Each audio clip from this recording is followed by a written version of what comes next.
All right.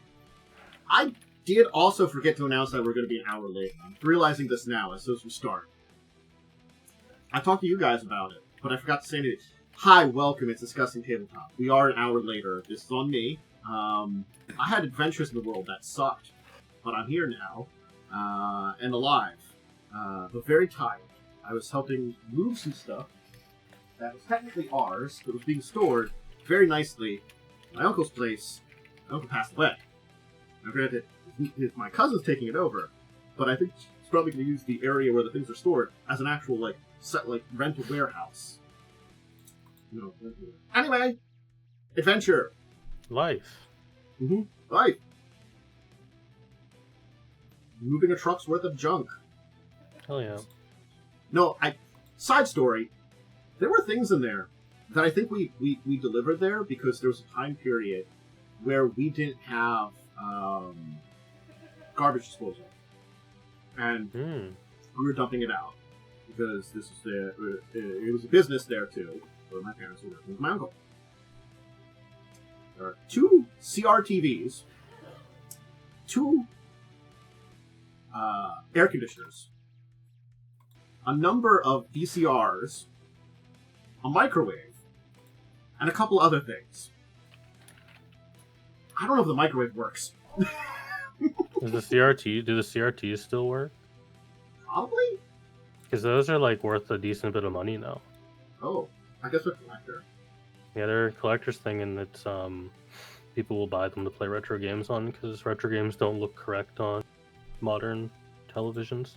I talked to my brother about that. He was thinking of just getting rid of them. That's one of those ones. Because you can sell them for $100 to $200 online if you can find someone. Ooh. Okay. Because as time progresses, they're going to become basically non-existent. True. The old way of playing games. Anyway, we're going to be talking about a number of topics, which I didn't put into chat. And about chat. Wow. Look, I'm tired. It's been a long day. I moved a billion tons of stuff, or helped.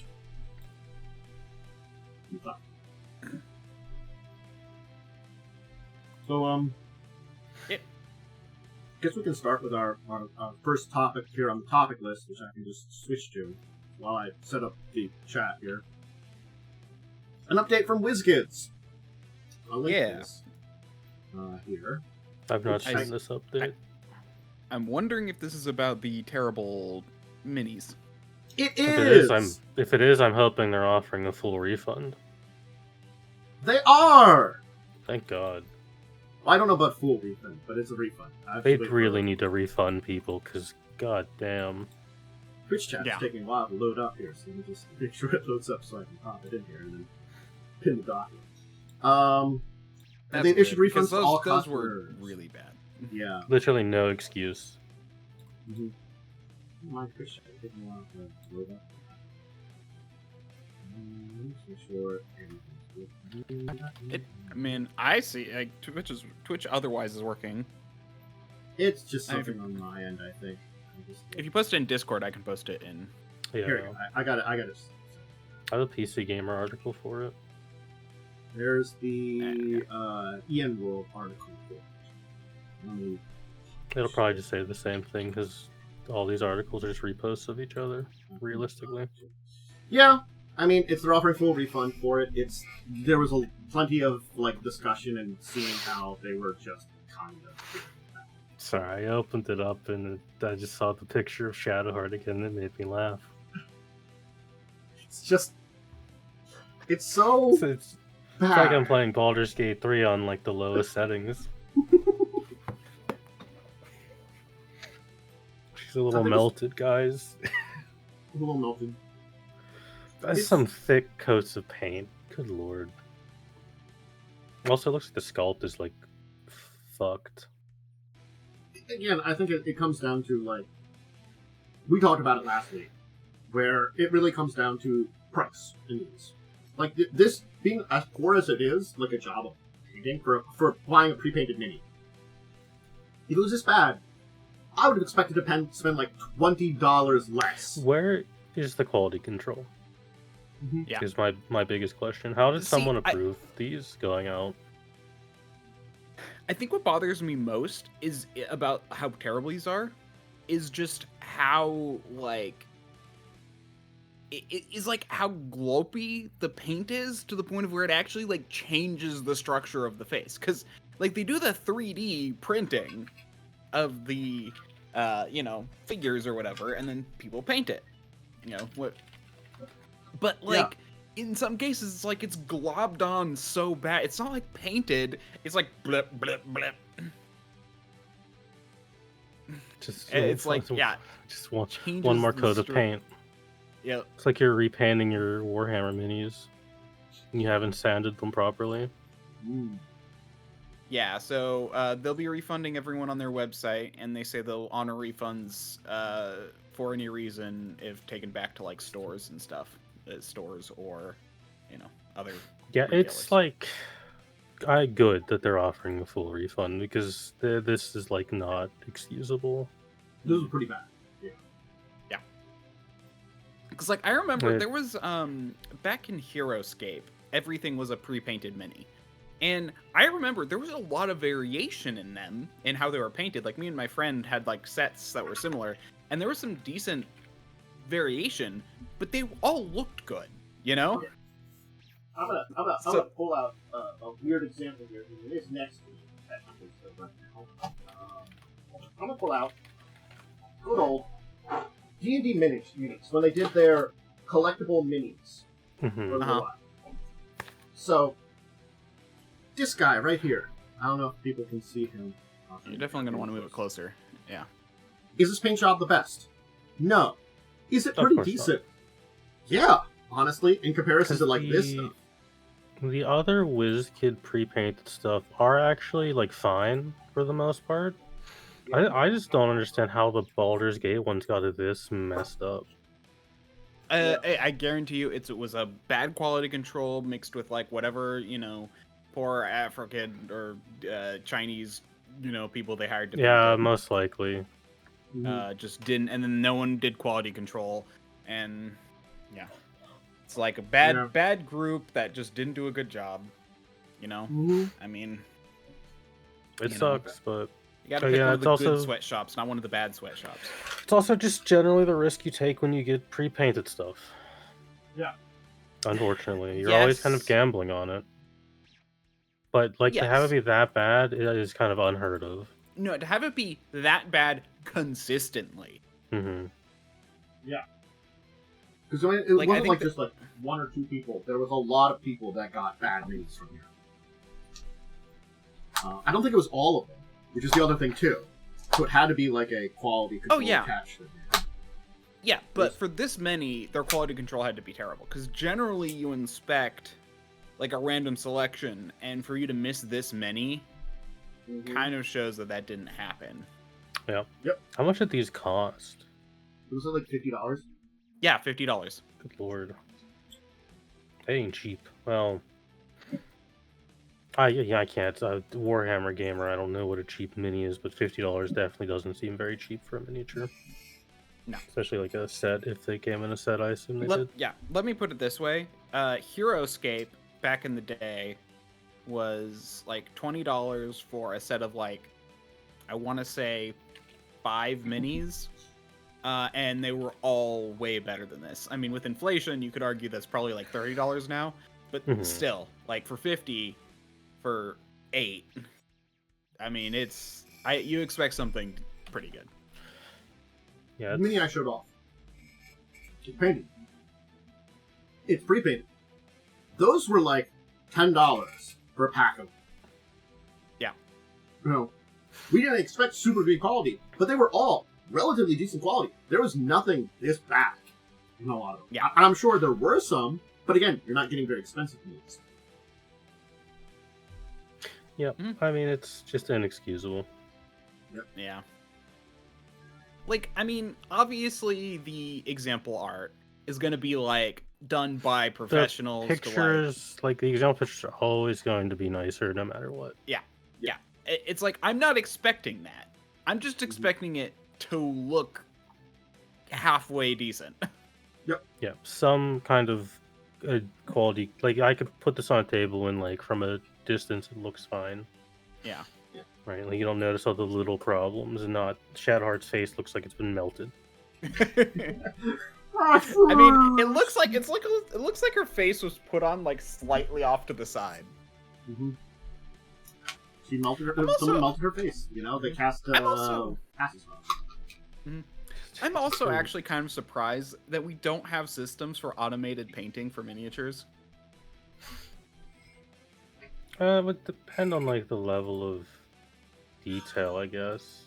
I mean, I think they kind of do, but they're expensive in comparison to just... Yeah, I think it's Yeah, a little expensive. they would be, yes. But I think for something of a production like this, you could set something like this up. Like I would argue that this would be a high expected volume of purchases. I'm kind of surprised they didn't do what a lot of other companies do, which is just use like colored plastic. Oh, that was a firework. A couple days early there, buddy. Oh, plastic is a way to go in about a lot of these things. So that is also Hero surprising. Forge does colored plastics, and it looks decently nice. Yeah. Mhm. No, I think like a mixture of the two doesn't hurt sometimes too. But like Yeah, colored sure. plastic can make like big things where you don't have Just, to use sauce of paint. Sorry, these pictures just remind me of this Warhammer meme. This just reminds me of this little guy. Oh yeah, that one. I've seen that one. Finally, one thick coat. Yep. So it's been a mess, but at least they're getting rid of it. Yep. Alright, we can continue onward here and talk about a little bit about Dragonbane. Because Dragonbane's an interesting game that's been for Free League, and they're coming out with 2 books in a new Kickstarter. It's going to be about one of their big cities and a book of magic. Nice. Cool. Yeah. I mean, I have their core book. So. Yeah. I read up on some of their stuff too, and they seem like a very interesting. I have friends who have played this. Granted, those friends are Swedish, and it is a Swedish game. Yes, I think we have to thank Free League for getting the nods. Yeah, the it, like English I was translated kind of version. surprised we got an English version of this. Honestly, I think that's been one of the things that a lot of companies have been tapping into is a lot more of the foreign language RPGs and stuff like that. Because it's like a pretty popular system. Yeah. And again, translating a system and introducing it to a new country is technically a lot easier than just making one yourself. Mm-hmm. Not going to, again, not saying that it's like, easy to do full translation, but it still kind of is. And then yes, you have to kick back to the original guys some money, but you're putting a new product out there. And, so yeah, so the city will be like a big area, so I guess a big site for a lot of things, and the magic one will introduce a bunch of schools of magic and more spells and stuff. So Always Well, good, yeah. always good. So setting Alright. and more options. Yeah, I'm trying to remember how this game works. I'm not gonna figure out to be reasonable. Oh well. I'm just trying to skim the book. I have Dragon's Bane rules stuck in my head, so Mhm. or not Dragon's Bane, Daggerheart. Well, I have to say something. Yar! Next, Cursed Captains of Cthulhu. It looks like Pirates vs. Cthulhu. Yeah, I mean, and that makes sense. Modifius is putting out the PDF of it, so that's from Black Cat's Gaming, and it's got a new 46 follow system, they call it, which is having not tested or looked into the system, I don't know how it works, but again, this I comes assume back. you roll 46. Yeah, I know, but they call it false. So there's probably more than just roll. It's kind of like the 2d20 system is more than just 2d20 in a way, but Mhm. yes, it is roll. There's 16 starting character professions, level up things, a lot of skills, and it's just basically combining piracy and Cthulhu. I don't know what else there's to say about it's pirates and Cthulhu fighting it out or hanging together. I guess depending on your story. It's one of those things, I guess we've seen a lot of different Cthulhu ones, and so seeing one that's like, it's pirates now, too. It's a very, malleable genre, Yeah. Cosmic Horror, because it's very pulp in that you can just kind of take genre plus Cthulhu, and then it's usually good. Yeah, I agree. So we haven't seen a lot. It's nice to see some. Yep. A couple more smaller ones here. There I is do want to run some Cthulhu stuff at some point. I've done some the cosmic horror stuff, but it's only been like side stuff. It hasn't been directly. Well, yeah, no, I actually want to run. What's funny is even though I've actually like read the entire Lovecraft stuff, I'm like, man, the Call of Cthulhu fan base goes way beyond what's in the books. in Yeah. these books. Yeah, I the didn't books are realize- just kind of the base level. Yeah, I didn't realize how much more there was to the fandoms, like, creatures and stuff. Yeah, Mhm. cosmic horror stuff has actually kind of largely been removed from Lovecraft due to a lot of his works being less than palatable for a majority of people. Yeah. Some of them are a little rough. They were written in a they're- different time, and Yeah, it was written not- in- And well, the- they were racist he was bad even for his for he was bad time. for his time. Yeah, he was bad for his He time. was not a good So- dude. That's what I was gonna say. It was written in a different time, and he wasn't great during that time either. Yeah, no, he's not a great guy. So, interesting ideas, but we've kind of moved away from them. Anyway, so there is a new Kickstarter for the Avatar Legends role-playing game. It's for the Voyage of Unity, which is a premium edition adventure set that they're putting in. Nice. So, This yeah. this RPG does need more support. Mhm. Honestly, I wish I liked it more when I played it, but I kind of want to give it another chance to see if my opinions have changed upon it. It might have been one of those things that also like they needed more stuff coming. Because out. the pre-written adventure we did was the Korra one, and it wasn't particularly like interesting to me. But that could just be because I don't have much of an interest in Korra. Yeah. Yeah, I don't either. I watched the first season, and I'm like, It was fine. Is like the other show's Mhm. better. Yep. Yeah, I watched all the original, but after one season of Korra, I'm just like, I don't care to watch anymore. I eventually went through all of it after. It kind of disappeared after season 2, and then I learned, oh, they just put it online, took it off TV. So the story of this set is centering around the time of Avatar Roku, after his Lord Zosun's coronated and before he has his wedding. So that kind of time in between them before he gets married. I guess he's going on his like a tour of being an Avatar and hanging out in the world. He's doing stuff. I guess it's like one of those things is that like all these characters did stuff, so like you can definitely write into here's some stuff he did. Yeah, I mean, I don't think we have much for Roku, but I know there are like 3 Kyoshi novels that are quite good. Apparently, I've only read the first one. I've not read the other. Okay, I'm ones. actually curious because I don't actually know a ton about the universe because I've only seen like I said, the main series It's and got a one season of shocking Korra. amount of like extended content. I Yeah. actually know that. I know there's a lot of comics and books and other stuff. What I'm curious about though is in the game, can you play is there rules for playing as an avatar and people who don't bend? There are no rules for Avatar, but there are rules for non-benders. Okay, You have a different set of abilities if you're a non-bender. got it. So it's like It- mages and warriors. Yeah, the only thing you can't play is the Avatar, because implied in the arrows that guy already exists. Got it. I assume it's sort of like, if you go back to Last Airbender, Aang had airbenders or had other benders Yeah. working with him, but then they had like Sokka, which was just a guy. He's a guy with a boomerang. You can play like weapon fighters. It's very much this kind of like.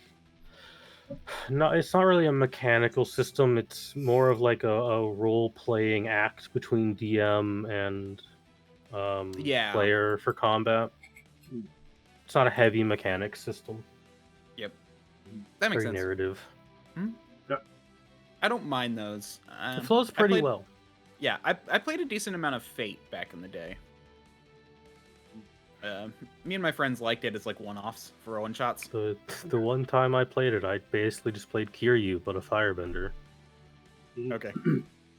Looks like it's going to be a 5-part full adventure that they've got 5 books for, each one being a different kind of story point.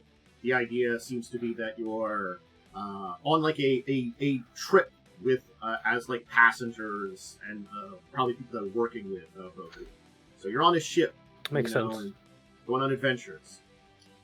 So it's an interesting concept. It definitely works for a world tour or whatever the adventure is supposed to be. So I mean, if you're interested in it, it's funded because of course it is. This is one of those. Oh, ones that I you point at and mean, be like, didn't this will be funded. like the first original Kickstarter sold so well they ran out of paper? Mm-hmm. This one was funded at 30 minutes. I mean, the answer to that was yes. Alright. So, that's a plan for the next 26 days. So Chaosium has brought us one of their age books, and they're bringing us Age of Vikings. Kind of interesting here. A little bit of Viking adventures from over on Chaosium. They're going to be doing a big old hardcover, of course, and other special things with PDFs. And yeah, it's part of their, of course, series that I think are the age books they had. Yeah, they do have like Age of etc. books. Yeah, they've got quite a few of those. I can't see what they're. I like that they're like. Okay, so it's under their basic role play. So yeah. I literally just got that too. Yeah, it's under their BRP system. Yeah. That's the thing is, I couldn't remember if it was under BRP or if it was under a different one. So. Same. I was like wondering if it might have been under. I was thinking it might have been under RuneQuest or Basic or. I'm not gonna lie. Dragon maybe. I've looked a little bit into basic role playing. It's fun, and I haven't had a lot of like Viking era / mythology RPGs. I'm sure we've had some. That the question is, how many have been translated into English? Yeah. It's hard to say. Yeah. There's certainly probably been some in the Scandinavian countries. Again, Myth and Legend. I do need to read more Norse Legends. I always feel about that. It's sort of like I've osmosis some extra bits and pieces of it from popular media combined with some of my own readings, and it kind of there is that kind of like, yeah, the media gets parts of it, and you can kind of usually tell when you like lots of things. But... Yeah, I watched a YouTube video that went over the full basic flow of the whole thing, so it's like I know kind of what happens and what Ragnarok is now. I know, and Yggdrasil, I know how that all fits together and. Jormungandr and all that stuff, but I'd like to get more in detail than actually like listen to my book of extensive knowledge of Norse mythology is playing God of War, Ragnarok, and whatever the first one of those is called. It was just God of War. I'm not gonna lie, that's all I know about them, and they're pretty good games. They're pretty good games. They aren't the best at it, but they actually. Oh, I don't imagine they're the best at mythology. No, but they're honestly. They're not the worst out there. They're far from the worst when it comes to like representing the mythology. Though again, there are fine details that I might be missing, only having read it. Certain things that might be out there. Anyway, so if you want to check out some Viking Ages and basic ERP, you can check it out. All right, so we got 2 big main topics today. First one, of course, we're going to turn to you, Worm, with Daggerheart, because it's officially out! Woo. Yep, came out on the 20th, officially. Yep. I think it was kind of around before that, and like, the beta's been ongoing for like a year or so, I think. Yeah. Yep. So, first I'm gonna say, it's actually interesting that the system is a 2d12 system. Okay, D12 needs some love. I'm happy about that. The number 12 is the best number. Change my mind. Is the best die. So don't get better. Basically, let's see where to go from here. Where to start? So it's D12 basically, and depending on which die gets higher. So you're supposed to have 2 different colored die, and depending on which die gets higher, one's the hope die, one's the fear die, and depending on which die gets higher, determines certain things like. If the fear die is higher, you succeed, but the GM can do some stuff. Whereas if you get the hope die higher, you get hope, which gives you access to certain abilities. Okay. Yeah. It's very narrative focused. In fact, I would argue this is actually why I was thinking about Fate, because certain things reminded me of it. I would argue it's a mix between Fate and D&D 4th edition. Yes. Um, When I was reading, it was very 4th edition. yeah. You have basically ability cards that you can use. So like every ability is like its own thing, and you actually get to mix and match your abilities based on like how you build up. So like you have domains that you have access to. There are I want to say 13 domains. I want to say that's correct. 6, 7, 8, 9 domains. Okay. I just counted. Yeah, there are 9 domains, and basically each class gets access to 2 of them. So like the Blade domain and the Midnight domain. Let's see, Rogue gets access to Midnight and Grace, and the Guardian gets access to Valor and Blade. Warrior gets access to Blade and Bone. Wizard gets access to Splendor and Codex. So like, and you can basically just, as you level up and stuff, you pick more abilities. So from those 2 groups. So basically, what abilities you have is dependent on those groups. Yeah. So you kind of have 2 directions that you kind of mix and match from to kind of build Yeah, let me character load up. up my Yeah. character. So when I made a character, and this is back in the beta, I made an elemental origin sorcerer. And the whole deal was like, I can spend hope to do melee spell attack kind of deals. That was the whole like idea. And general like thief abilities. You can make like very specific stuff. Like unlike say D&D, where it's harder to be a thiefy style caster, this game very much has just origins and domains for that. Okay. So it kind of has directions that you can kind of mix and match and kind of go a little bit differently to build something unique. I'm very annoyed at their ancestries and heritages, because they basically flip them from what Pathfinder does. They have the term ancestry and heritage, but they flip them. So heritage is like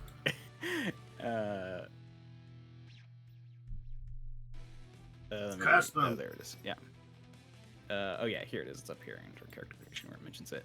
I can go into the character builder and look at that. Yeah, stuff. your heritage. So your character's heritage is like the combination of your ancestry and community, and your ancestry is basically your race. And then community is kind of more like your upbringing. So, and I guess in like 5e terms, in a way, it would be you pick your race and your background, but a little more different because community mechanically matters more. Yeah. I do like that they have like the community section there, because that's one of those things that's sort of like, there are abilities that like when you point out in like most D&D or 5e and stuff like that. The one issue you may run into if you run this with some of your friends, you do have to pick experiences, and it gives like a suggested list. You're recommended to fill those in yourself, and that can be rough if you're not like a super creative guy. Yeah, this is what reminded me of Fate, because Fate has a lot of, you just make up a thing, and that's your like ability. Yeah, like a term or a phrase. Like for me, my experience was thief, and then I was an arcanist for the city ruler. That's the thing is like, I think you can do that kind of creativity right. Like I think they do a pretty good job in like Star Trek, because they do open up to that they have a little bit of that as well.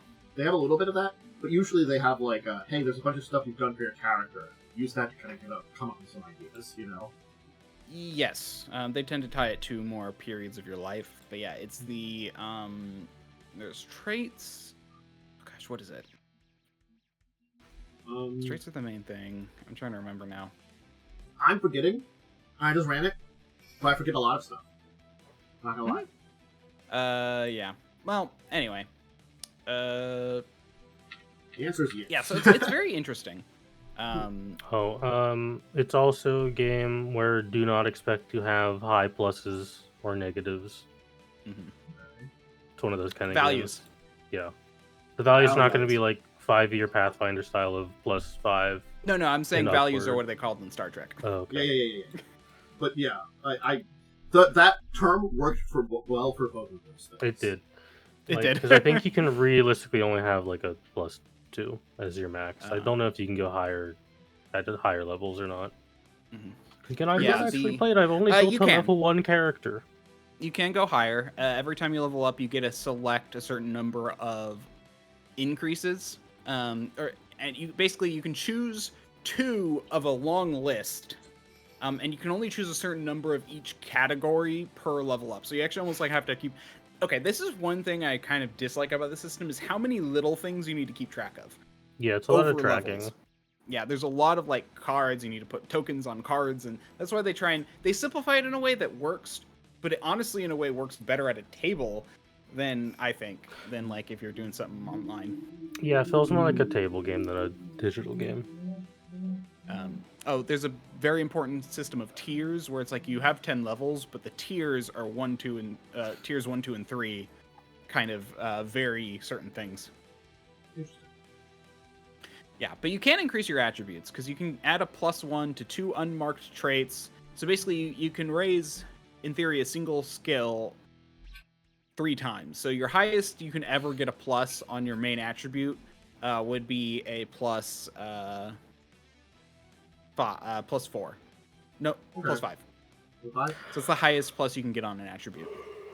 Still, that's not a huge number. So Yeah. The most interesting thing I saw was combat, which is it's narrative-driven combat. There's no limit to the number of actions you can do. It's up to the GM to kind of guide the narrative and focus on different aspects and keep things balanced. It does recommend that you do like limit it to like 3 actions, but like it also says it doesn't. It's up to you how you handle it and stuff. If you want to make things a little bit more structured, 3 is what you do, and then if you want to 3 per person. interesting. Yeah. But yeah, So sort of like- experiences are basically your skills. The ones that are like a description. Okay.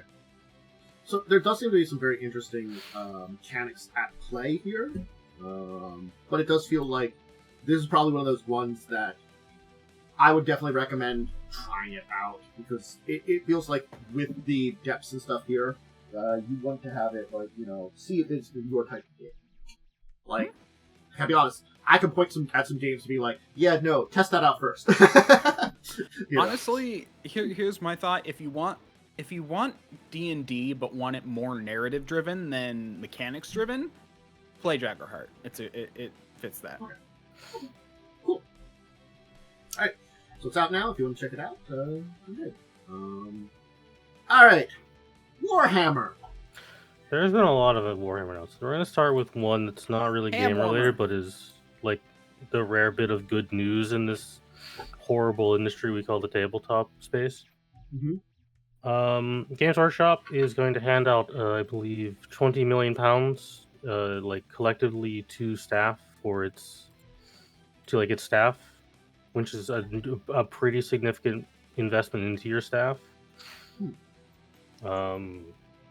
And Games Workshop is one of the better companies to work for in this space because they actually do pay you quite well. That's a weird juxtaposition, because I always hear weird negative stuff about James. I guess never about them as a company. Yeah, as side an actual employer, they're quite good. It's always about other things, like their products and the way they manage things. And because Warhammer has grown so much in the last year, really the last year, they seem to be doing what most companies don't do during growth and actually investing that profit back into their staff. Which is rare for a company to do these days. Yeah, I think that's so stupid. Oh gosh. And then oh gosh, I saw a thing the other day where it was sorry. What? Oh wait. Your people run your business and keep it going and keep that success. Yeah. But I saw I saw an article I saw an article the other day that was all why and it was targeted towards corporate people, it's why aren't people sticking with jobs? Oh, it's because they're getting stimulus checks and people are Oh, living of at course, home yeah. longer, and and so they can be bailed out by their parents, and it's all like, no, it's because companies don't invest in people. And they give really and if you make the job shitty, people don't want to do it. You know? Well, yeah, even more, it's more just that, like, if you treat people like they're numbers on a spreadsheet, you're not going to have a good company.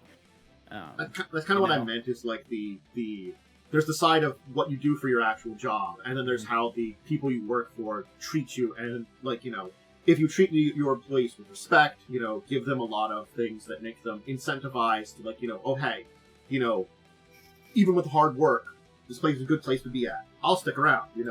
It's worth it to stick here. You want them to feel like it's worth it to stick around. Mm-hmm. Especially in a company that makes products like Warhammer, where you need people who are consistently knowledgeable of what they made in the 90s. Yeah, you need people who actually know about your company or your product. Yeah. You can't just have people who don't know anything, just constantly cycled through because, oh, well, that person got too many raises, so now we're going to hire someone who can cost less and fire them. Exactly. It's harder to do when you actually need them to be knowledgeable on something. What's this? I see some shade being thrown towards these coastline wizards. If only it was just wizards doing it. Yeah, right. If only. Yeah. I think that's good news. So that was like just some good news we got. And then we got a billion announcements all rattle through the unimportant ones on like the video game side real fast. Hey, we're getting a new edition. We're getting new stuff for Talisman Digital, which is a game that Games Workshop makes. I think it's just a digital board game. Getting new stuff for it finally. Have you played Talisman? No. I think we talked. I feel like you would have played Talisman, Tantus. I can't say for whether I've done it or not. I mean, let me post a picture. It seems familiar. That's like kind of thing. It's familiar.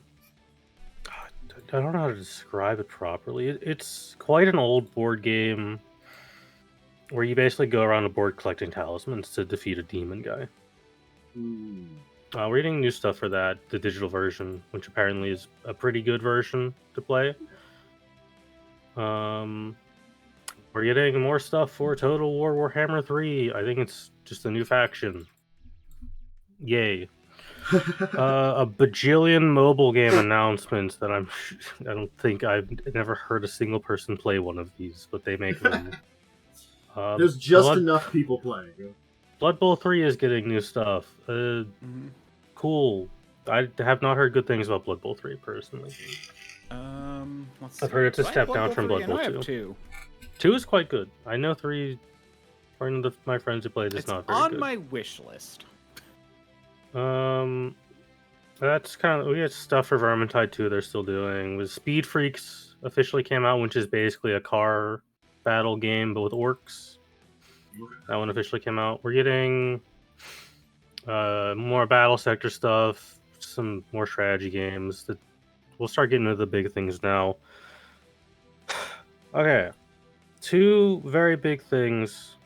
The original Dawn of War is getting a remaster, which is huge because that game was insanely popular and very hard to play now because it's an old game and playing an old game on modern hardware is very difficult. And the original Space Marine is getting a remaster as well, which is good because a lot of people haven't played it. Okay.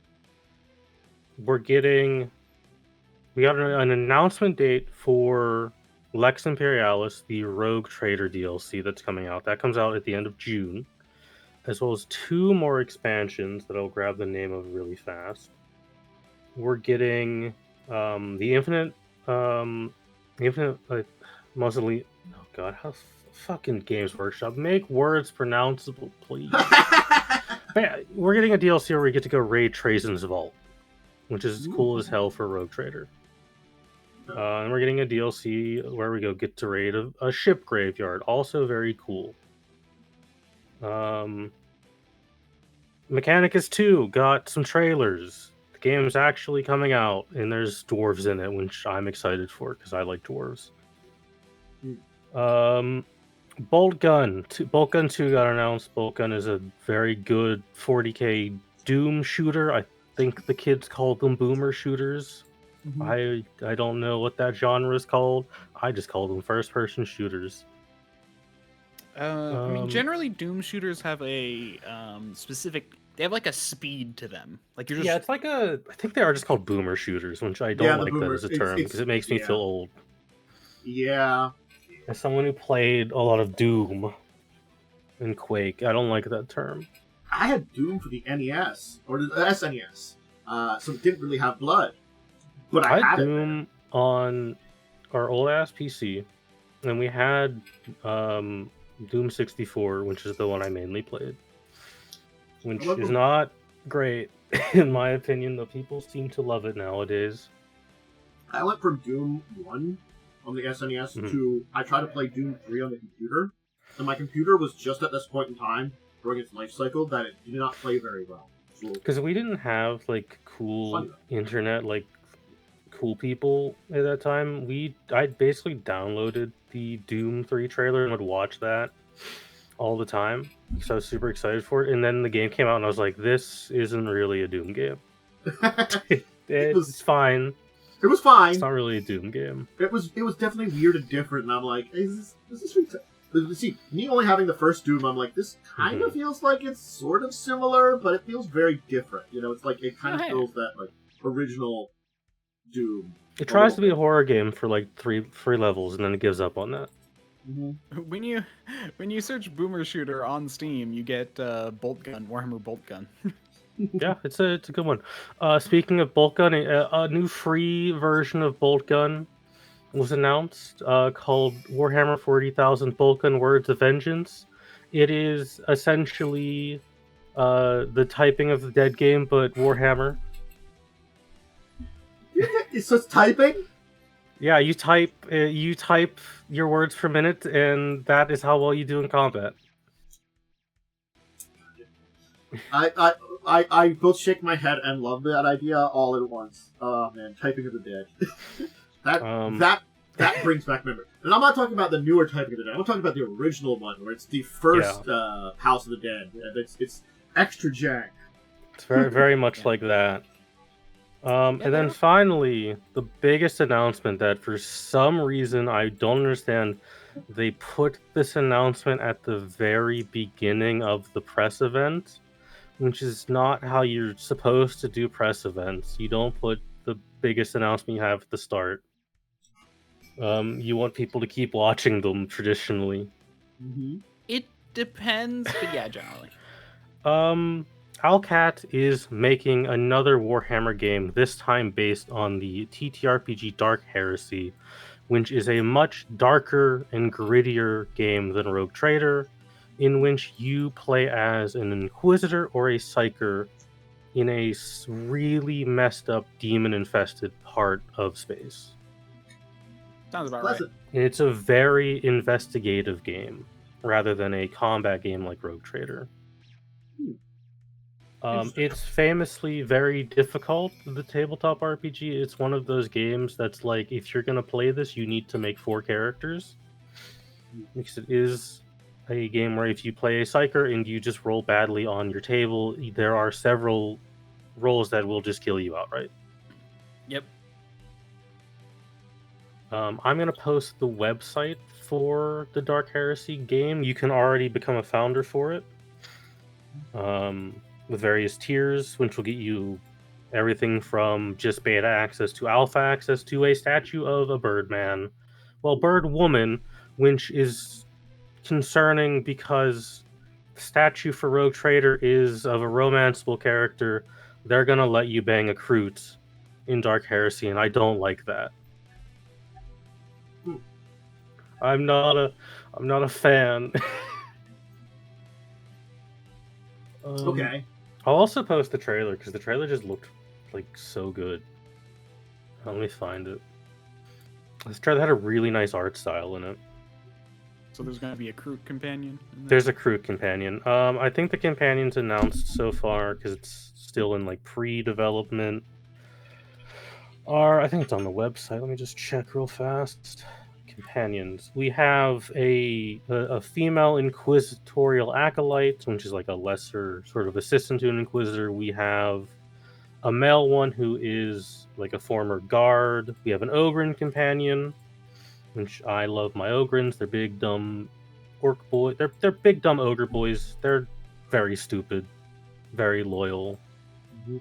We have a Kroot, which is cool and weird because an Inquisitor. I'm interested to see how they'll handle this. Inquisitors really shouldn't work with the Xenos. It's kind of very frowned upon. You don't quite have the freedom of a rogue trader when you're an Inquisitor. Yeah. And then you have an Eldari Corsair, which is a space pirate. What else? The only thing I suspect it's going to be one of those things where, first off, I think there's probably going to be an option to just shoot the person when you absolutely. meet them. There's options for that in Rogue Trader. I know, but because Rogue Trader has like a quote unquote convictions mechanic where you can be super dogmatic to the like imperial doctrine. You can be a nice friendly dude who just wants the galaxy to be okay, or you can be a super heretical chaos cultist. I assume they'll have a system similar to where you can be a Puritan Inquisitor, which is someone who is so by the books they are disgusted by the idea of working anywhere with Xenos tech or chaos artifacts, or a radical inquisitor, which is you're more like, I've been around a long time, this universe sucks, if this thing helps me get my job done faster and more without like me dying, I'm using it. Yeah. That makes sense then. I guess that would be a good reason for those there. They'd be like, nah, I'm just going to use you just because it's like, right now, we have a bigger threat. Like, okay. To put into perspective, I think the quote is like all Inquisitors are Puritan until they've been alive long enough, and then they're usually all radical. Is kind of the idea because they've seen the true horrors of the galaxy and how truly awful chaos is. There's an Inquisitor in 40k who has like banishing script on his arm, and he will reach into warp portals and just close them that way because that's the fastest way he knows to close them. So he will just reach his arm into warp portals and close them. Interesting. That's the biggest announcement we got for the video game side of things, which is quite cool. Alcat does very good work. Rogue Trader, again, I think is one of the best, if not the best, CRPG I've ever played. Still haven't finished it because it's 180 hours. Yeah, I mean that's actually the main reason I have not played an Owlcat game is because they are so long. Yeah, and they're supported for so long that by the time you're like in the middle of the game, a DLC came out, and then you've got to restart because you can only access those DLCs in Act 1 and 2. Yep. I'm getting trauma. You're getting trauma back to Pathfinder. Let me find the other big announcement. We're getting a new Horus Heresy edition that definitely wasn't spoiled by some guy on Facebook Marketplace. I do. It's still really funny. I just don't even know how that happened. I assume some guy, because there's no way Games Workshop did that themselves. No. I assume some delivery driver saw a thing that said Warhammer, thought, okay, this is like worth money, so I'll just nick this and then sell it. But I don't know why you would do it on Facebook Marketplace. I'm kind of surprised they didn't send Pinkertons after him. Oh wait, no, that's only Wizards. They kind of made like a really funny joke about it, honestly. I'm kind of proud of them, and I'm sure they were internally very mad. Yeah. I'll post just the big link to the overview of the Horus Heresy drop site that went on, which is what they call their previews. To go over it, we're getting a new edition. We're getting indeed Saturnite dudes, which are the dudes with big pauldrons that look very goofy. We're getting new models for Marines, specifically Salamanders, and I think Iron Hand and Iron Warriors are getting a big nod, at least in the trailer. And we're getting a new Space Marine tank. Cool. I don't really play Horus Heresy because it's based on 7th edition Warhammer, which is too complicated for me to play anymore. It does seem as though they've moved plenty of editions away from there. Yeah, We're on and 10th now, right? they're on 10th now. 11th is like probably 2 or 3 years away. Okay. I find that funny because I'm like looking and like when I see like, oh, there's a codex for these people here, and I'm like, and then we're going to the next one already. It truly sucks because you cannot like use old codex in new edition. They are not compatible. So oftentimes old codex just become a nice like art book and lore book rather than like a rule book, and they just get outdated and you have to buy new ones. Or play the older edition, which everyone is going to move on from. So it really sucks as a business model that they do this so frequently. Oh no, it's great as a business model. It sucks as a consumer. It sucks for Consumer being model. consumer. But the codices are very like well made, and the art is really nice. So you do get a lot of nice art and lore in them if you care about that kind of thing. But if you only want the rules, honestly, you're better off using one of the websites that has them up for free. Hi, that was the big Warhammer stuff. There was a lot, and I like cut it down. If there was even more, I didn't really talk about. Now, I did see over on Goonhammer that they were reviewing, because I guess the Space Wolves 10th edition codex came Yeah. pretty recent. So I'll link that one. I think it's the only thing I saw, because I keep an eye on those codexes, you said, I'm looking for them. They're the important ones to watch out for. Yeah. I've not heard of like much of this codex. I would assume it's Pretty standard. Pretty standard. Wolves are a melee chapter. They probably have melee rules that are really good, and shooting rules that are okay but not so great. So it sounds like just a base update. Yeah. Makes sense. Cool. All right. I guess that's Warhammer. I guess we'll hit There's a lot of stuff. I guess I'll hit our deeper discussion topic, and I just used one of the ones we had discussed doing in the future at the bottom of our list, designing your own mechanics, because we were talking about mechanics and stuff and special supplemental mechanics. So here's the thing: I have done a little bit of this, but not a lot. And I don't know how either of the two of you have designed like mechanics within a system. Like making mechanics? Yeah, like I put together let's say a good example would be when we did Buccaneers. I did the ship race mechanics and stuff like that. That I kind of invented a new version of that was a little different. It was a different kind of system. Now, granted, it's using the primary stuff of that system. That's usually what you're doing for whatever game system you're running. You're built off of it. So, I technically, I think, fall into the category of actual game designer now because Lightning and I have been making a custom system entirely. And Worm, you're working with Joe pretty closely. I was helping him with some suggestions, but I've helped a friend make his. I've kind of dabbled making my own. I tweak pretty much every system I run. So I do a lot of that. I mean, even you've noticed, Santis, when you've been in mine or Lightning games, R5e is pretty damn different from what is in the player's handbook. Yes. Yeah. I'm gonna be honest. If you're really there's a degree of seriousness that you're going for. I would argue if you really are going into like the very, like actually looking to how to properly balance a game, you definitely want to know a bit about statistics. Yes. Yeah. Absolutely. Yeah, game balance is a difficult part of that. Making a total, because we built a full framework for a system that we're gonna continue eventually, but life's a little hectic, so we had to stop because Lightning moves states. It's rough designing like from scratch. It's a lot easier just taking a good old 5e and then just being like, I don't like this, I'm gonna change it.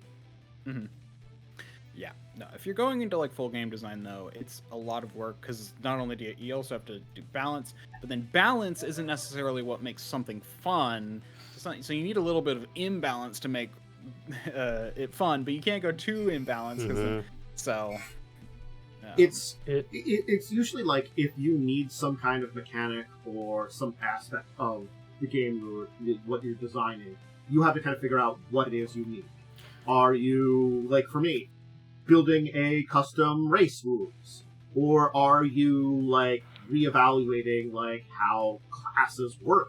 You know, and again, I guess the direction I'm kind of talking about here, more or less, is rather than going full from scratch, you're kind of like working off of something. Like if you're, well, I'm gonna just use 5e because 5e is the most modular D20 system that I personally know of for homebrewing. I don't know how well it goes in Pathfinder usually. I just don't have the experience in that front. Pathfinder is hard is in many ways harder to homebrew, but easier to tweak. Yeah, I think that's the way kind of been my assumption with Pathfinder. It's easy to tweak, but hard to actually like make new mechanics. I think definitely like 2e has brought that one because like I think 1e was pretty easy to homebrew. Oh yeah, 1e. Well, 1e is just 3. Yeah, 1e is just also 1e is so broken that you can't honestly make anything that's going to be worse. It's so hard to make something overpowered in 1e because everything's broken. You can, having played with some third-party stuff, that is definitely broken a lot more than the normal broken. Having played with some of the broken first-party stuff, I can tell you it's... Paizo makes choices sometimes back in the past with what they printed. Sometimes you get like I can just use this item to throw out a disintegration every turn, and then you get like Armored Battle Magus, which doesn't do anything and takes away the core class features for nothing. Yeah. Crapshoot. So I guess that's the thing is, I haven't really looked into messing around too. Yeah. The problem is because everything's so tied together. Like you can add a feature, you can maybe like add a feat, you can, but like adding a full class. In the pirate game, I recall you heavily changed one of the monsters. I think it was a fishman, and that like changed so much on the stat block that it made the fight way harder than it was supposed to be. Because Pathfinder is a lot of moving parts that work together.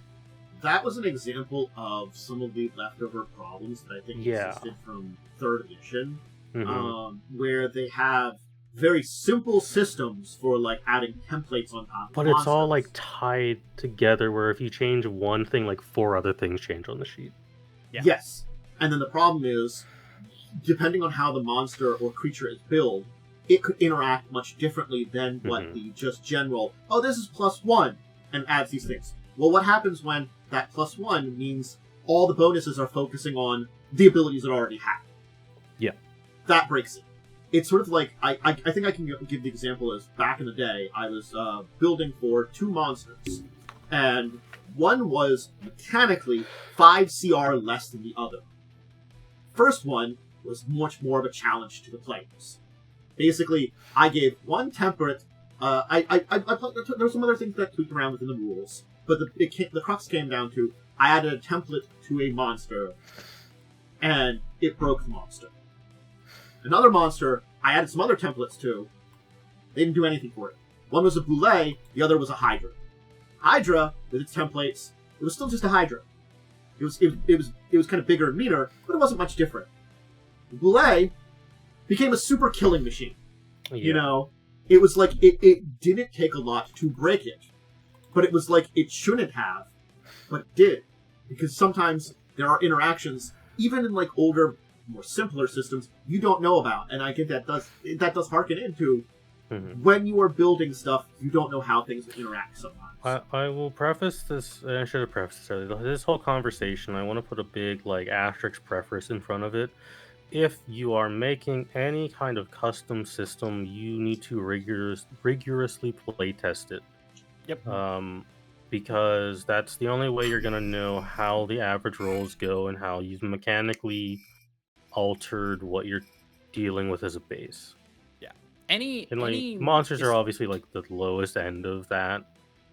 Yeah, I mean, if you're just doing it for like a group, basically that's your playtest, and you also got to understand like I screwed up in changing this. Like if it goes wrong, it's like I screwed up in changing this, so like we're gonna have to go back a step and fix always something. be willing to roll it back if you've messed something up, and even if you're doing an item, like if you've made a custom item, always give it to a player with the understanding of, hey, if this is broken, I have to change it. Yeah, and be honest with your characters ahead of your players. Like, be like, hey, I'm gonna try some custom stuff out. If it breaks, we're gonna have to take a step back and fix things. Yeah. But if you're actually looking to publish something, you basically need to do that with a bunch of people over and over again, constantly. Yeah. Until because like we said, every time you tweak one thing, it actually affects like 5 other things. Even if it's something very simple, it almost always does. There are things that I think kind of go outside of those like mechanics that aren't normally in the game, like Pathfinder 1E having race mechanics. They don't have that. Mm-hmm. So again, it does kind of touch on some of those places, but it's not as like a heavy hand. It's like a one finger on all these other places. So it's you don't have to worry about it as much. It's kind of like same old like trying to like jam together some like mass combat rules where they don't have a mass combat system. Or there's other things that we've talked about that sometimes really good, sometimes they're bad, but doing out their own stuff. Yeah, I used to very much be of the opinion that, like, and this is a long time ago, my opinion has obviously changed at this point, given I've ripped 5e apart and put it back together so many times at this point. I used to be the relatively not so great opinion of why would you change this system when like the thing you want to do probably exists somewhere else. Hi, this is current me. I'm here to tell you, you love 5e, you rip that shit apart and you change it however you want. Yeah. 5e as a system is you roll a D20. That's the whole game. You can do so much with that that's not in the base game. Like I've talked about Traveler a lot, and I do like how they have tactical and non-tactical combat variants basically of the rules.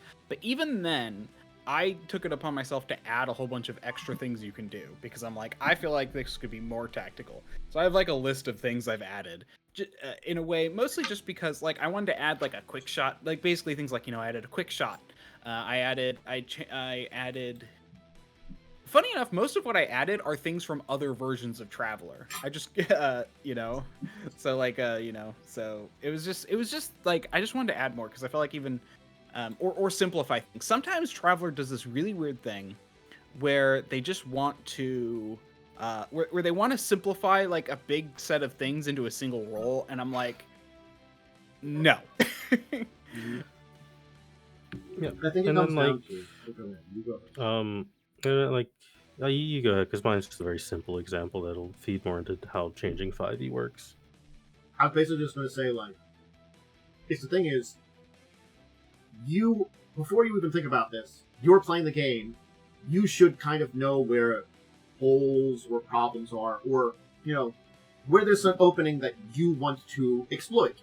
Be that new ancestry, new class, granted, again, we said that Pathfinder 2 is really difficult to build a new monster, or some kind of, like, extra game mechanic, this is the investigation side of things. Here's some investigation rules that don't, like some deeper ones that aren't existed. Or like now you can be detectives. Put on the hat. Yeah, pretty much. Like one of the most basic changes I made to 5e a very long time ago. I think it was back when Xanathars came out. I have never really liked how backgrounds work in 5e. I often find the background feature to be negligible at best, an incredibly minor boon at like its greatest usefulness is you get to sleep in a room for free. Yes. Or know where information is. A long time ago just was like, I'm gonna just throw that out and just give you a feat at level 1. Hey look, 2024 happened and that's what Wizards did. Yep. Yeah. I mean 2024 was basically, hey, we put in a bunch of homebrew rules that everyone was already using anyway. Basically, and then we also just screwed up a few other things because why? We kind of screwed up on a couple of things, but we're slowly fixing it. Hey, they fixed the conjure elementals. Now only ramps at a D8 instead of 2D8. They are actually going through and fixing things, to be fair. I think it's D6. I don't know. I can it's check. D6. But nonetheless, it's less of a deadly ramp than it was. It's still powerful, but now you have to cast 2 spells to nuke someone instead of 1. Boo-hoo! But it's one of those things with 5e because I don't know a lot about 24. I'm not rolled it out yet. I plan on doing that soon. But with 2014 5e, it was so bare bones that you could really do anything to it, and it wouldn't affect the game that much. The only issue came with survival mechanics because 5e is D&D in general is not built for survival as a main mechanic. It's always been a side mechanic. Yeah, well, it was a main mechanic in 1e and a major mechanic in 2e, but it was a side mechanic from 3e onwards. Yeah, from 3e onward, they kind of scaled back, and there's not really a survival setting because Dark Sun got thrown in the garbage, kind of where it belongs, in my opinion. Controversial. I both like and dislike Dark Sun. I think there are some interesting ideas in the storyline, but I think some of the ways they express it are kind of awful. That's pretty much my opinion. That's why I'm just throw it away and start over. Yeah, I would do that if they would actually do that. That would be great. But again, I also don't use Dark Sun. Just make something else. Not gonna lie, I really liked the directions they corrected things in when it came to 4th edition. They did a pretty good job of still keeping it pretty dark and having telling the story a lot better. Though they also again being wizards, they screw stuff up. I talk about when talking about things like off and even them they know to screw up stuff with. But the reason I bring up survival is it's because it's something that it's one of the hardest things to add to 5e, and there's 2 very specific reasons that, in my opinion, 3 technically, because survival rolls in general is a single skill check that, if you fail 3 times, you're fucked. So you gotta really change that one first. The 2 biggest issues, again, 3, but if you're using the new background rules, that 3rd one doesn't really exist. 2 classes delete survival mechanics by their features. Druids can just cast a spell called Goodberry. Yep. Which means your party's never going to have to forage for food. And Rangers, if they're in their favorite train, get so many bonuses for surviving there that you might as well not run survival in there. Yep. You have to change those a lot to the point where it's now you've just taken part of the core feature of a class away so you can have your survival mechanic. Yeah. So yeah, there is a point where I saw a whole thing about how the survival mechanics are pretty bad in the core rulebook. It was a whole video. Where did I see that? I feel like it was maybe in Tantus's Discord. Did you post something about that, or did I find that elsewhere? You could have found it elsewhere. I might, again, I can always not say what I've always posted over my Discord. It's me finding a video, and oftentimes it's from a random other tabletop-related content creator I see something neat from. Yeah, but anyway... But realistically, though, it's there's a few issues, mainly being that the mechanics are kind of inconsistent, and yet certain things just completely negate all attempts at it, all attempts at survival mechanics. So yeah, you basically would need to rewrite the survival mechanics, which, for Ranger, yes, it's taking away a lot of stuff. For Druid, I feel like just changing one spell isn't that bad. Yeah. A new Ranger, at least, it doesn't.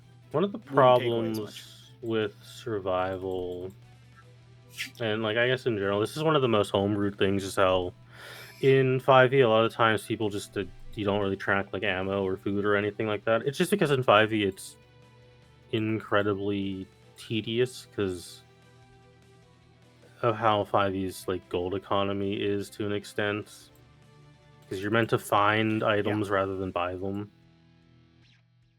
Yeah, gold economy is in Pathfinder, resource tracking is much easier because you get such a wealth of money, and the resources you need are so incredibly cheap it's almost negligible. Yeah, Pathfinder, especially. So Pathfinder actually does bother me a little bit with the way they do many, because it's so exponential. It's literally just. Yeah, it's just literally it's a factor of 100,000 between like level 1 and level 20 in terms of what things cost. It's ridiculous. Because it's like I've always like, this is a comparison I've had in 5e. When you're like level 20, you're like basically a demigod who is like never gonna die no matter what, unless you jump from a 1,000-foot cliff and turn into a goldfish and splat. But like, it's very hard to kill someone at level 20 in 5e. In Pathfinder, this big dude just threw a rock at you and it did like 80% of your HP and you're dead now. Doesn't matter what items you had. Sorry, we just scaled this monster so high that he threw a coconut and it hit you like an atomic bomb and you're dead. Yeah, and that's one thing. Like, I was kind of looking into like, if I were to, part of me is wondering if it's worth changing Pathfinder or just going to a new game. It would be so hard. Well, basically, because they have the rules for they have the variant rules for reducing or to removing level from proficiency, or removing level from your proficiencies, basically. But then my thought is, well, if you do that, then the money scaling is kind of crazy. If you do the other scale, like, so I was just like, I like Pathfinder and how they currently have it. I want to run it some more, but it bothers me just how literally threats don't scale, items don't scale, nothing scales. It is an interesting issue. That's like something that's very hard to solve, I think, and that kind of draws you away to, like, rather than solving it, like maybe something going a different direction then too. I think it's like one of those things is when we talk about all the different aspects of a game, it's very easy to see that like one thing interplays with another and it just messes up and there's problems, you know. And there certainly are, as again, like getting back to the survival thing, that's a mechanic that, I'm not gonna lie, you don't want to use it in every game. But I think that's the thing, is having the option. I think that's why, yes, it was a lot more important in early editions of D&D, but I think because, and that's what I'm going to go out here, it was kind of unpopular because it was so ingrained in early editions, they got rid of it in 3rd edition, which was the wrong direction. They should have kept it in 3rd edition, but made it more optional. Because I think it was an important thing that now we don't have, really, and because they kind of threw it away. You know? Yeah, one of the ways 3rd edition, to a larger degree 3.5, kind of bandaged a lot of like the design flaws so you didn't have to modify stuff was through the just sheer abundance of like options and shit. You don't get that in 5e. No. So you kind of have to make your own. I feel like, again, I think we've always talked about it. I think that's the like kind of opposite issue that 5e has, is sometimes it feels like they don't have enough products, and I think that's the wrongness. And I think there has to be a fine balance between too many and too little. Like, Paizo puts out a lot of stuff, but they put out a lot of different types of stuff, which I think helps. It still is product vomit, but it's not like, here's 6 books that tell you about extra stuff for characters. You know, it's like, oh no, this is go learn about this place, go have this adventure. Here's some maps, you know, and then we got this little book that like gives you some more character options. So it's not like it's not there, but it's not like 3rd edition is just like a million different characters. And I think there's like earlier editions too sometimes where like, you know, here's a million different character options. Because I know there was a bunch of stuff in 2nd edition that did that too. And like, not as much. Survival's kind of the big one that everyone tries to do, and it's just kind of, it doesn't really ever work out. But I think the most common custom mechanics people do are monster based, and those are very hit or miss, especially if you don't like test them out a lot. Generally, systems have decent rules for making them all right. I mean, I think the bigger issue tends to be like things like Pathfinder 1e, where the rules are like consistent, but their end results are very inconsistent. Pathfinder 2e, the rules are consistent to the point of where they're like hyper consistent, which is fine, I guess. I mean, again, they also give the, hey, you want to make a more difficult or more easy monster, just like -1 to everything or +1 to everything. Yeah. It's just so like, it's just like that's. I And think it. 5e's over here like, hey, you want to make a more difficult monster? Hey, good luck. We don't know our own CR skill. Yep. Yeah. Yeah, that's definitely like the issue I have. Like, you know, when it comes to 5e monsters, is like, because I think I've talked about it in the past. There is a variety within the monsters, even like of a CR. Like I remember like trying like, oh, I'm gonna make a CR5 monster. Look at a bunch of CR5 monsters. Okay, this one's about equal to this one. This one's about equal to this one. And then you're like, get to the third one. You're like, this one would murder all the others. What the hell? If you ever want to look at how poorly done CR is in 5e, just look up a Wraith. Wraiths should not be a CR5. Because they are an insta-kill monster. They have an ability to just kill you outright. Mm-hmm. Yeah. Same with Shadows. The Shadows are, I think, like I think they're listed as like a CR1 or 2. These are things I don't typically use because I don't like them. They're design-wise. I haven't used them in 5e. Shadows CR 1/2? God, no, that is not a CR 1/2. Death comes through in 1/2. Yep. Yeah, like, that's the thing. I found it so interesting because, if you play Solasta, Solasta has a undead dungeon as, like, one of their first dungeons. And they use, you know, the D&D rules. And, man, that was, like, the hardest part of the entire game. Because it's, like, you are level, you know, you're like level like 3, and you're fighting, ghouls and vampires and shadows. it's like, oh my gosh, my health is just gone because everything deals max health damage. Again, it's one of those things that, you know, when you look at designing your own stuff, sometimes it doesn't need to be perfect, because look at this stuff. We're mentioning it. This is a mistake in the actual game. So I mean, like, you can screw up. Mistake, just bad design. That's why I guess that's what bad design. So you can screw up and get some bad design. Are you going to be as bad as that?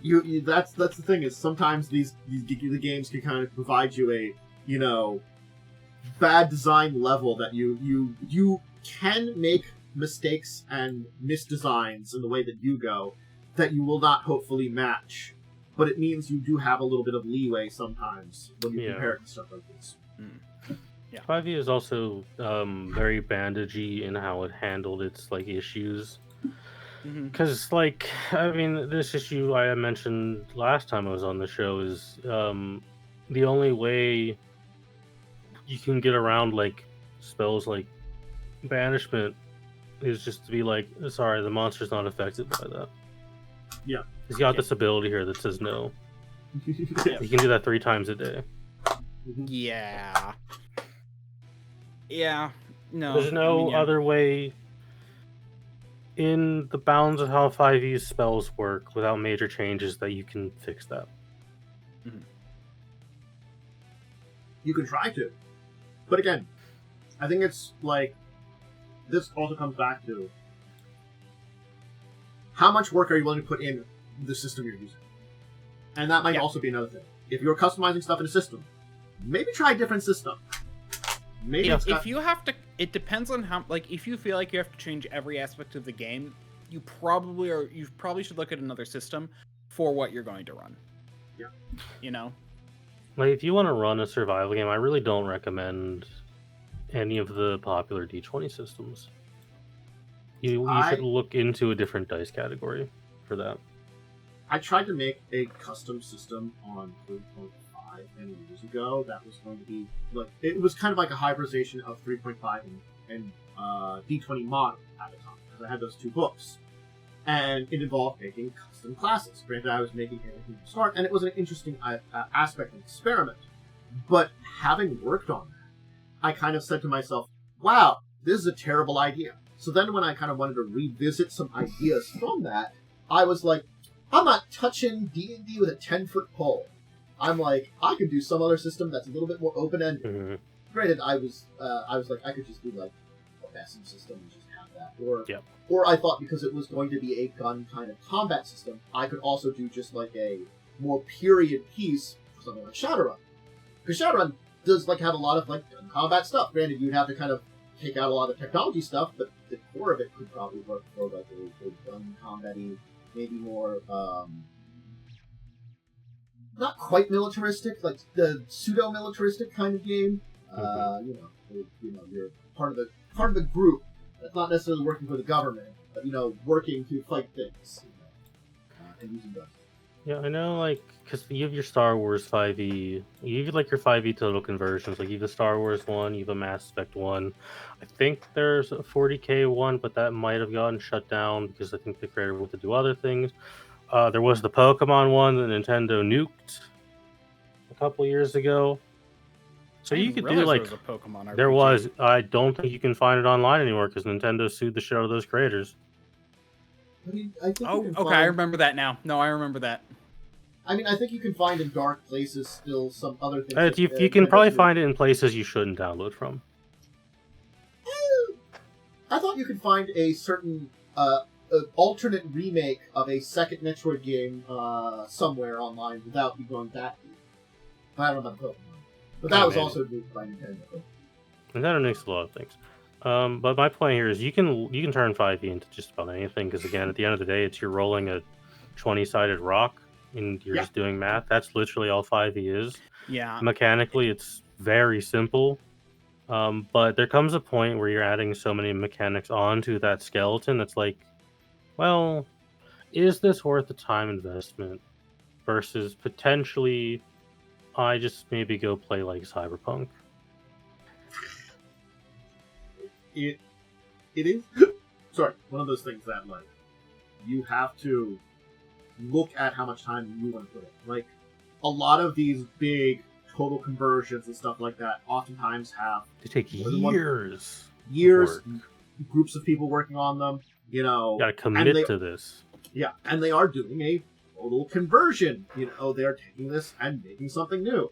I just think about, like, I can give a good example of a big major change was Dark Matter, which Joe played. Now, Joe tried to use 50% of Dark Matter for grinding units, and that ended up with some issues in and of itself, which were different issues, but still, the idea behind it of taking something, because that is a total conversion of D&D 5e to a sci-fi setting. It is one that people made, which does help sometimes too if you're doing something that's not based on an IP. That oftentimes you don't less rules to follow sometimes. I know there was the Cyberpunk 5e conversion someone made. That is quite good. I think it's Carbon 2185. That is very good. But if you would look at that and not like, if you would just look at that and it didn't say 5e on it, you'd be like, this is kind of a different game. Because there is like nothing magic in this book at all. They removed all of the magic from 5e and balanced around that fact. Yeah. Okay, I think the Pokemon tabletop thing still kind of exists. They just so you can still find it, but it's just, well, it's basically just a series of Google Docs now. Yeah, it got like nuked so hard. Yeah, it's just a series of Google Docs, and they're basically just like, yeah, we're not allowed to work on this anymore. So even though we have ideas about how to fix a lot of the problems, we can't. It sucks, but unfortunately, Nintendo is very litigious. Yeah, I do not understand how Nintendo still exists. It's literally a company that nukes it's basically it hates its user base, and then everyone just turns to them and goes, oh, thank you. Got all that like nostalgia goodwill backing them up. I literally stopped buying Nintendo stuff because I got so tired of their BS. I don't think I've played a Nintendo game in years. Well, I played Mario Wonder, but like that's literally the last Nintendo game I think I ever played. And I have no intention of getting a Switch 2 because price, and also I don't care. its price is exorbitant.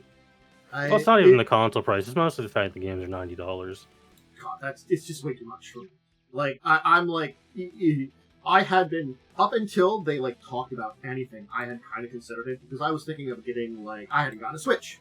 But now I'm like, there's still some games I would love to play. What am I going to do? Get a Switch. Yeah, pretty much. I'll see you in 15 years when the Switch 3 comes out. Yeah, that's kind of how it is right now, for me, unfortunately.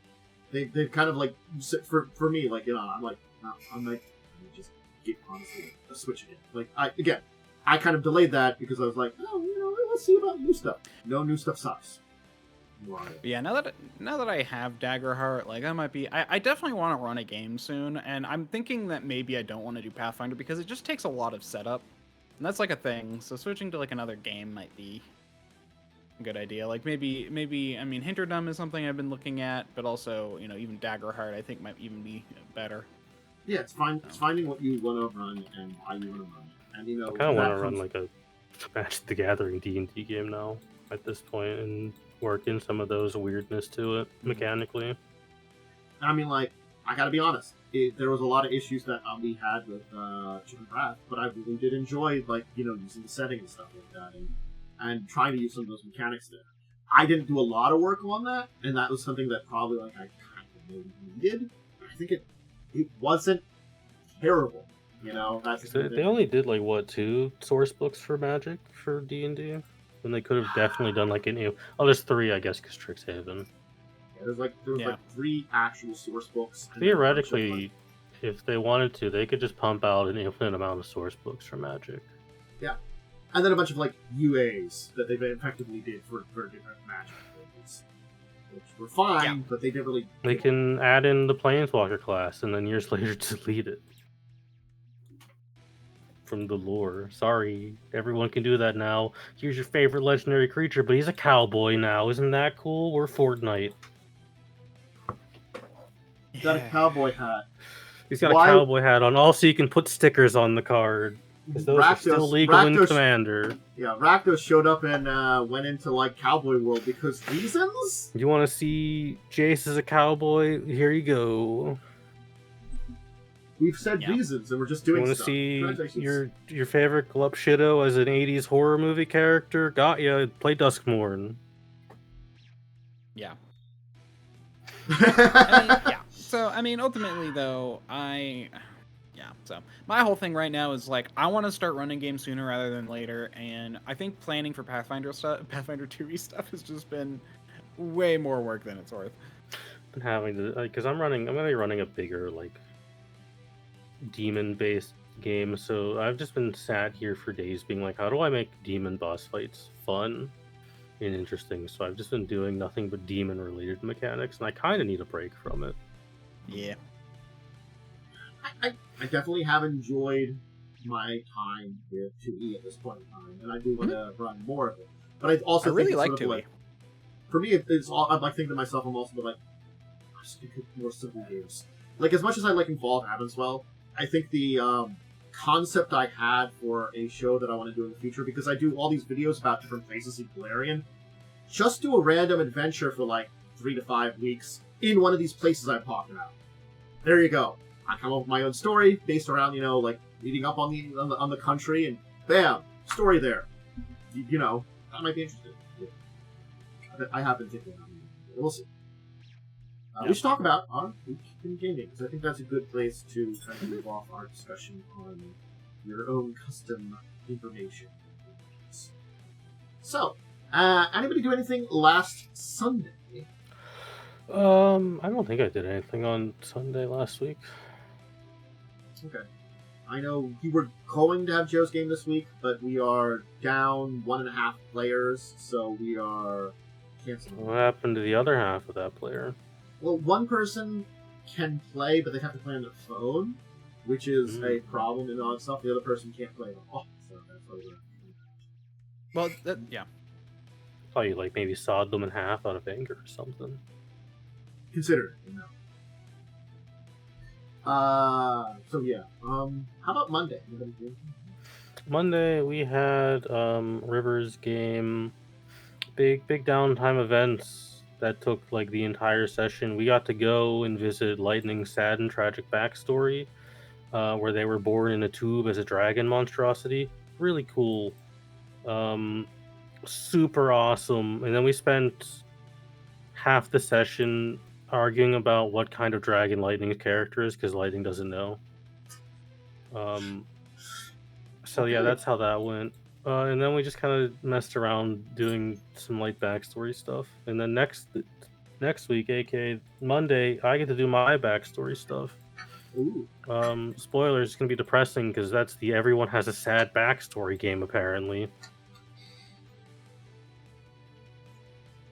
See, I could have been in there and had a good backstory because No, you would have died. because I wouldn't have had a Been sad forced to backstory. make something sad. Their backstory He's must play Perrin be sad. again. He's just depressed. I mean, Perrin's backstory is the adventure he went on. Your new backstory. You went to the new continent, died, and you got Isekai back at the school. Now you gotta figure out why. You can't escape it. I tried to get away, but football came back to me. God damn it. Brett Favre's there waiting for you. How about Tuesday? Any Tuesday adventures? We had Lightning's game on Tuesday. We also have sad backstories in that game. I'm literally a captured slave to demons. Super sick, although I'm free now because I killed my demon master and ripped him in half. We're looking for a way to escape the horrible demon planet, and we dug up a spaceship. And we're like, yeah, we can use this to leave. Cool. We also have that box that grants wishes. And some angel showed up and was like, hey, we're looking for this box that grants wishes. Like, we've not seen that box. Sorry. We've never heard of that. just push it deeper into the pocket. We've Definitely never heard didn't about use it once already. Definitely not using it again. Don't worry. Don't worry. We had Fall Habits on Wednesday. Yeah, how'd that go? It went well. So they've fallen into basically a dungeon. And they began adventuring in a dungeon and murdered some people. But like some of them were basically using alchemy and that special kind of resin to basically preserve people alive and very, for something else probably. And it wasn't very pleasant. And then they also found some cultists to be directed. We're gonna murder you guys, cultists, and you're chanting in evil ways.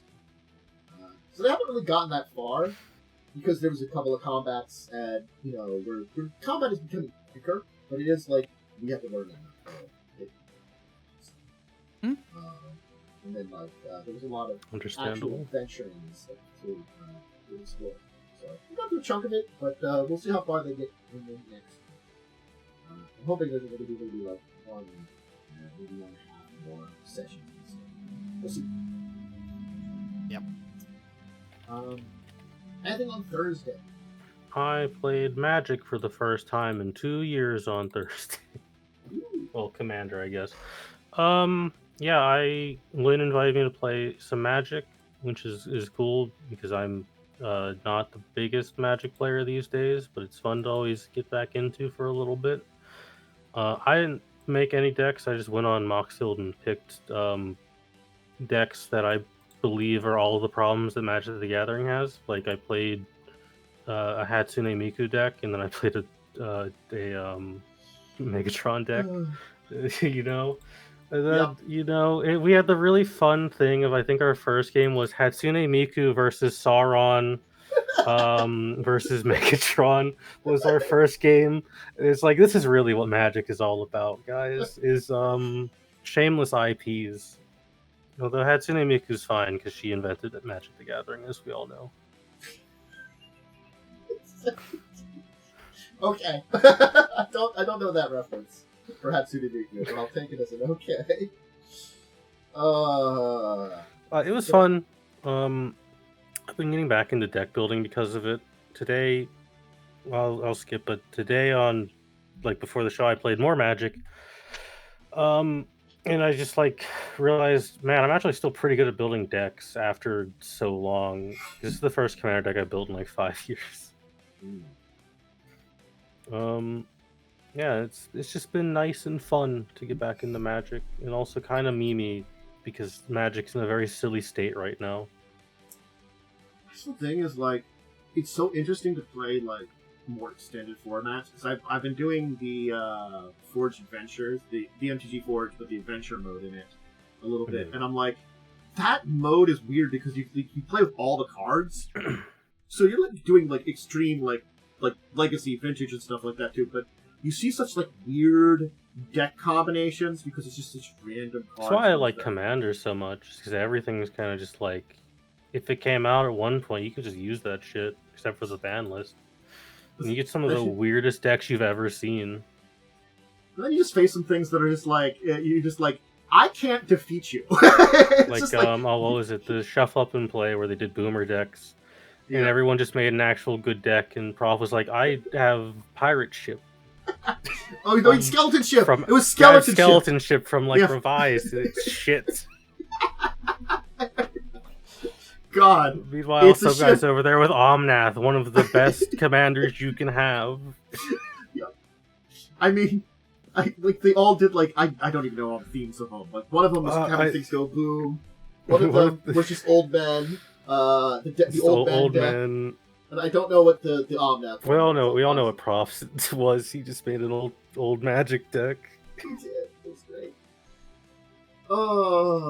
Yeah, it's great. Definitely... Commander's so fun now because it's really cool seeing like this awesome art from like 2002, and then fucking SpongeBob is there. It's a weird book. It's so weird. It's so like surreal.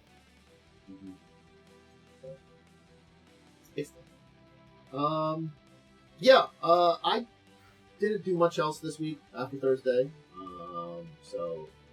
I did not have my game today.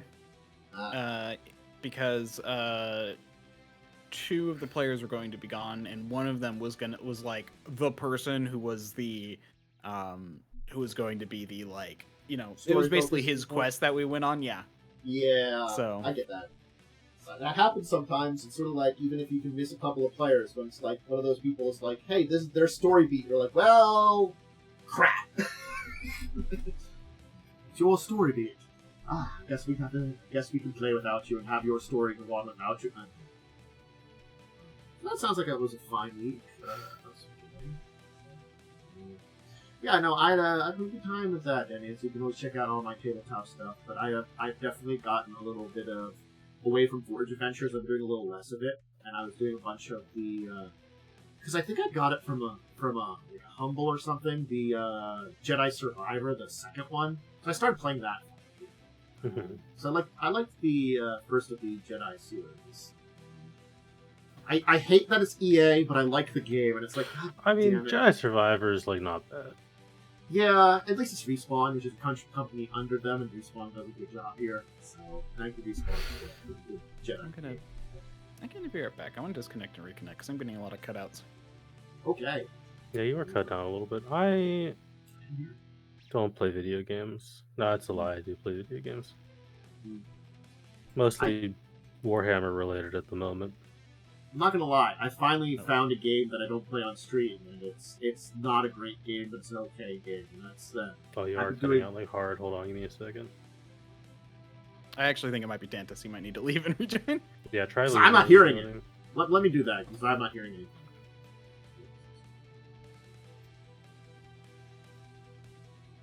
Welcome back. Is that better for you guys? Probably. Potentially. I didn't have any problems on my end. But I was saying, might like, be your mic settings. I keep thinking I have to like look into mic settings and fix them up or something. Yeah, you might want to check your like sensitivity on their Discord. Oh yeah, because it resets all the time. Mm-hmm. Yeah, you might want. Yeah, because that's the thing. You definitely want to disable that because, I mean, it's fine. I have mine set kind of low because I have background noise that I don't want people to hear. I use other. See, that's the thing. For me, I use other software. So like it actually just screws with everything. Anyway. Yeah. I was saying something and I lost it. Anyway, it's about video games. It's about video games. Oh yeah, I've been doing off with Blaze and occasionally Joe a little bit of Once Human, which is an interesting survival game where it is so flushed with stuff that I'm like, am I supposed to spend money on this? Because I don't see a way to. There probably is. But it feels like it's like one of those things that's barfing at you with, like, you know, passes and stuff like that. But it's also not there, and it just confused the shit out of me, I'm not gonna lie. It's like, we designed it to have, like, battle passes and stuff. And there is, like, an actual battle pass with a sale thing. But there's also stuff that's battle pass-like that doesn't sell you anything, and I'm just confused. Anyway, it's fine. It's okay. But I don't think I'd play this. I'm not gonna lie. Maybe? Yeah. If, like, you know, there was a reason to, but just on general principle, I'm like, you know, I play plenty of survival games, and this one's not a bad one, but, like, I play something with more ground or something that feels a little bit more polished than some of these games. I mean, they're working, so maybe a little bit more polished. I guess that's it for this week. I think that was a good week, and a little good show. When, you know, we got into some good conversation there. So, I guess, we gonna do shout out Momo, or are we gonna... I don't really have anything to shout out. Personally, I don't really exist online anymore. I've kind of just, like, abandoned the internet for the most part, because it's truly full of nothing but bots. There's a lot. Anyway, we're... Yeah, I'm DiamondWyrm. You can find me on twitch.tv/DiamondWyrm or at DiamondWyrm on Twitter, Blue Sky, and DiamondWyrm9234 on YouTube. Main host here, 10th Dracovin. Make sure to check out my YouTube down below, or if you're on YouTube, come join us on Twitch. We'll be back next week on Saturday at 6. Make sure to check out Fall of Adam's 12, Wednesdays at 8. These are all EST. I'll be back on Tuesday for a little gaming. I'm probably going to do more Star Wars. I have been enjoying that a lot, but I will try to, like, do a little bit of just stuff. So, just keep it at that for now. Anyway, just have a great rest of your weekend, great rest of your Saturday, and until next time, farewell. Bye, everybody.